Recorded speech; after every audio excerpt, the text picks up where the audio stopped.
एक दिन कावेरी को गांव की एक दाई माँ से पता चलता है कि वो माँ बनने वाली है। बेटी, तू यहाँ से चली जा। तेरा यहाँ रहना ठीक नहीं। यहाँ लोग तुझे जीने नहीं देंगे। कोई तेरी बातों पर यकीन नहीं करेगा।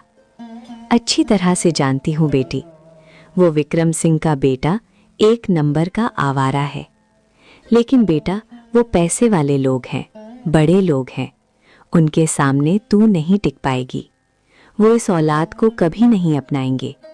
और हमारे गांव में किसी को पता चला कि तू माँ बनने वाली है तो लोग न जाने तुझे क्या क्या कहेंगे, बिन ब्याह की माँ बुलाएंगे।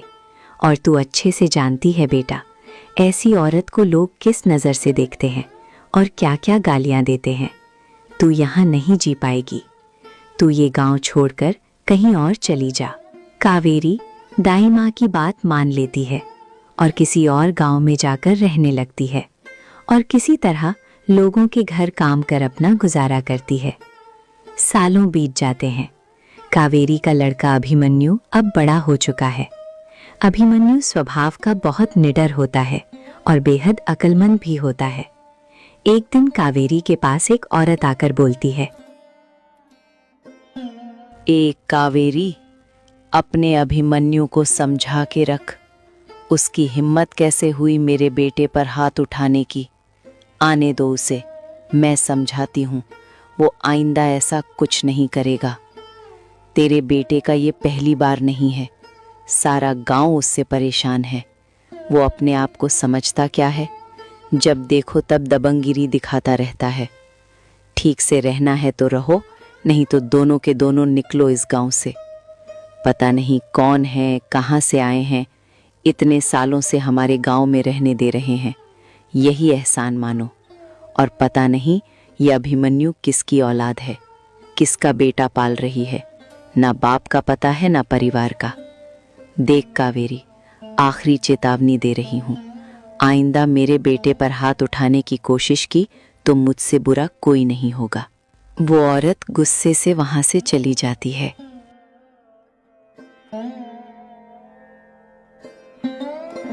थोड़ी देर बाद अभिमन्यु घर आता है तो कावेरी उस पर गुस्सा करती है। माँ, उसका बेटा मुझे गंदी गंदी गालियां दे रहा था। वो आपके बारे में बहुत बुरा भला कह रहा था। तुझे पता है ना, मैं तेरे बारे में कुछ नहीं बर्दाश्त कर सकता।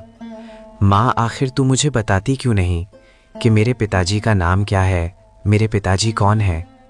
तुझे पता है, इसी वजह से लोग मुझे ना जाने क्या क्या कहकर बुलाते हैं। मेरे पास लोगों के सवालों का कोई जवाब नहीं होता। सारे लड़के मुझे बिन बाप की औलाद कहकर पुकारते हैं। मुझे कहते हैं कि मेरा बाप कौन है ये मुझे ही नहीं पता। और तुझे पता है माँ, मैं तुझे बता भी नहीं सकता। मुझे ऐसे ऐसे गालियाँ देते हैं। अब तू ही बता, बर्दाश्त करने की भी हद होती है। मैं मारूं नहीं तो और क्या करूं? और इस बात की जिम्मेदार कहीं ना कहीं तू है। मैंने तुझसे कितनी बार पूछा तो हर बार मेरी बात टाल देती है। आज तो तुझे बताना ही होगा माँ। मुझे बता, मेरे पिताजी कौन है, वरना मैं ऐसे ही लोगों को पीटता रहूंगा। मैं किसी की नहीं सुनूंगा। ठीक है बेटा, आज मैं तुझे बताती हूँ कि तेरे पिता कौन है और तू किसकी औलाद है। शायद अब समय आ ही गया है।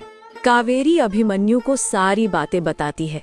अभिमन्यु को ये बातें सुनकर बहुत बड़ा धक्का लगता है। माँ, तेरे साथ इतना बड़ा धोखा हुआ। तूने इतने सालों तक मुझसे ये बात छुपाई और अकेले ही सब बर्दाश्त करती रही।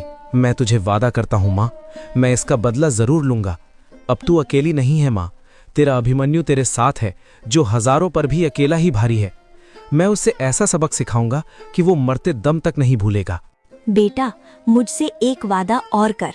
जब तू उस आदमी के सामने जाएगा तब उसे 10 जूते मेरी ओर से जरूर मारना और उसका मुंह काला करना। उस दिन मेरा बदला पूरा होगा। मैं तुझसे वादा करता हूँ माँ, मैं उस आदमी को 10 जूते तुम्हारे और 10 जूते मेरे नाम के मारूंगा और उसका मुंह काला भी करूंगा।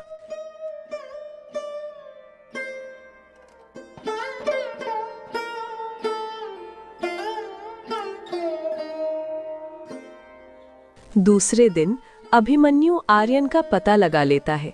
आर्यन के पिताजी अब इस दुनिया में नहीं रहे। उनका सारा कारोबार और व्यापार आर्यन ही देखता है। आर्यन उस सोनपुर गांव में अब सबसे अमीर व्यक्ति होता है। अभिमन्यु उस गांव में एक बूढ़ी अम्मा के पास जाकर कहता है, नमस्ते अम्मा, मेरा नाम अभिमन्यु है। मैं बहुत दूर के गांव से आया हूं। हमारे गांव में बहुत तेज बाढ़ आई थी। उस बाढ़ में हमारा पूरा गांव चला गया, मेरा पूरा परिवार चला गया। अम्मा, मैं बहुत तकलीफ में हूँ। गांव-गांव भटक कर थक गया हूँ। कहीं मुझे रहने का कोई ठिकाना नहीं मिला। मैं बहुत मुसीबत में हूँ अम्मा। 2 दिन से कुछ नहीं खाया है। मेरी कुछ मदद कर दो ना अम्मा।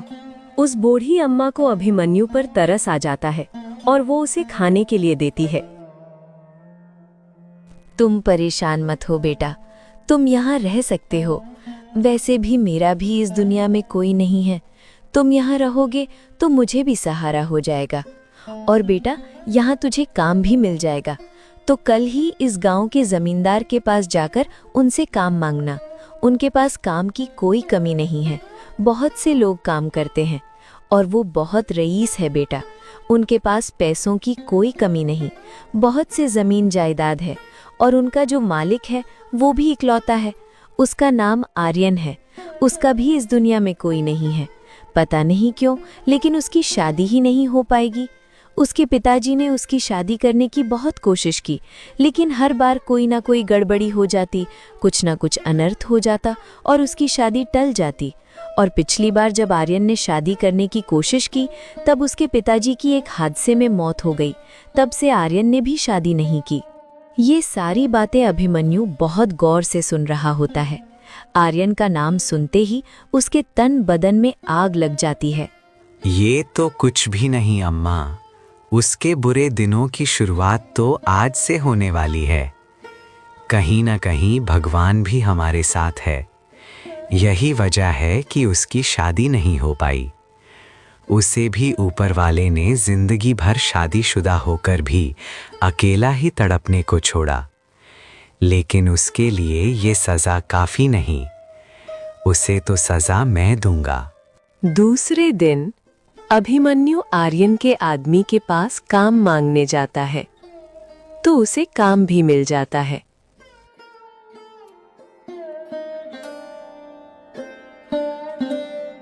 और दूसरे दिन सुबह आर्यन के घर के बाहर लोग बातें कर रहे होते हैं। ये देख आर्यन अपने एक नौकर से पूछता है, ये हमारे घर के बाहर गांव वालों की इतनी भीड़ क्यों है? क्या हुआ है? वो मालिक, घर के बाहर किसी ने कुछ लिख रखा है, जिसे पढ़कर सारे लोग आपस में बात करने लगे हैं। हमारे घर के बाहर लिखने की किसकी हिम्मत हुई? और क्या लिखा है? आप खुद ही चलकर पढ़ लीजिए। आर्यन जाकर देखता है तो वहां लिखा होता है, मूर्ख सेठ पर बुद्धिमान धुरंधर का जादू, जल्द ही मेरे पैरों पर गिरेगा तू। ये पढ़कर आर्यन के तन बदन में आग लग जाती है। वो गुस्से से बोलता है, किसकी इतनी हिम्मत जो मेरे बारे में ऐसा लिखे? ये धुरंधर कौन है? जल्दी इसका पता लगाओ। इसके दोनों हाथ न काट दिए तो मेरा भी नाम आर्यन नहीं। जी मालिक, हम इस बात का पता लगाते हैं, आप फिक्र मत कीजिए। आर्यन के आदमी धुरंधर को इधर उधर ढूंढते हैं, परंतु उनको धुरंधर नहीं मिलता। फिर वो हार मानकर थोड़ी देर बाद आर्यन के पास आकर बोलते हैं, मालिक, हमने धुरंधर के बारे में बहुत पता लगाने की कोशिश की, लेकिन इस नाम का तो कोई आदमी है नहीं। पता नहीं कौन है। तुम सब के सब निकम्मे हो, नाकारे हो। मुझे किसी भी हालत में वो धुरंधर अपने कदमों में चाहिए। उसकी इतनी हिम्मत कि वो मुझे अपने कदमों में लाना चाहता है। अगर तुम लोगों ने उसका पता ना लगाया तो तुम लोगों की खैर नहीं। माफ करना मालिक, हम फिर से कोशिश करेंगे। दूसरे दिन आर्यन के घर के बाहर फिर से कुछ लिखा होता है, तूने जो बोया था दर्द का हर एक बीज, आज वही फसल तुझे रोने पर मजबूर करेगी। बदला मेरा शोर नहीं करेगा, बस तेरी दुनिया चुपचाप उजाड़ देगी।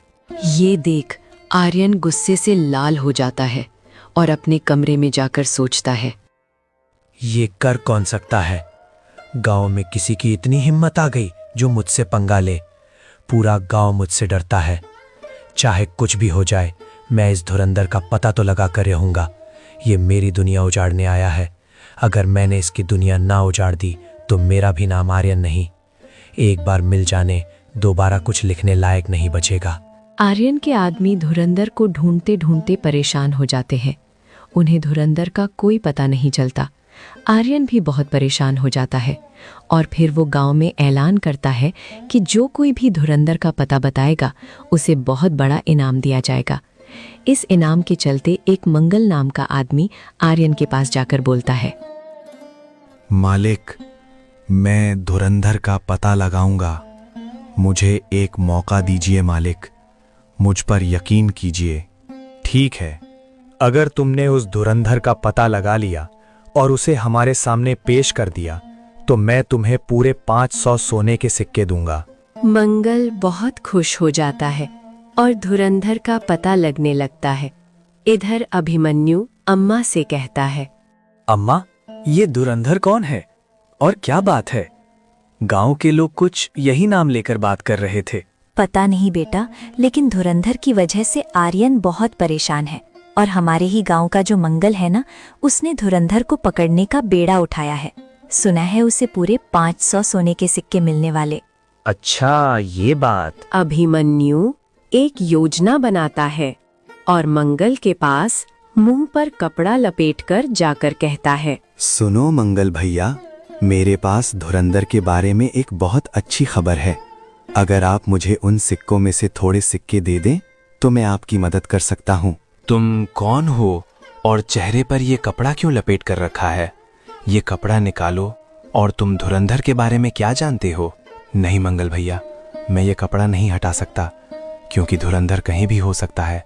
उसने पहचान लिया तो इसीलिए मैंने ये कपड़ा लगाया है ताकि धुरंधर मुझे ना पहचाने कि मैं इसी गांव का हूँ। दरअसल मैं भी उस धुरंधर को ढूंढने ही निकला था, लेकिन मुझे पता चला कि आप छोटे मालिक के पास गए थे और मालिक ने आपको 500 सोने के सिक्के इनाम में देने का वादा किया है। अगर आप चाहो तो मैं आपकी मदद कर सकता हूँ, लेकिन बदले में मुझे कुछ सोने के सिक्के देने होंगे। ठीक है, मैं तुम्हें कुछ सोने के सिक्के देने के लिए तैयार हूँ।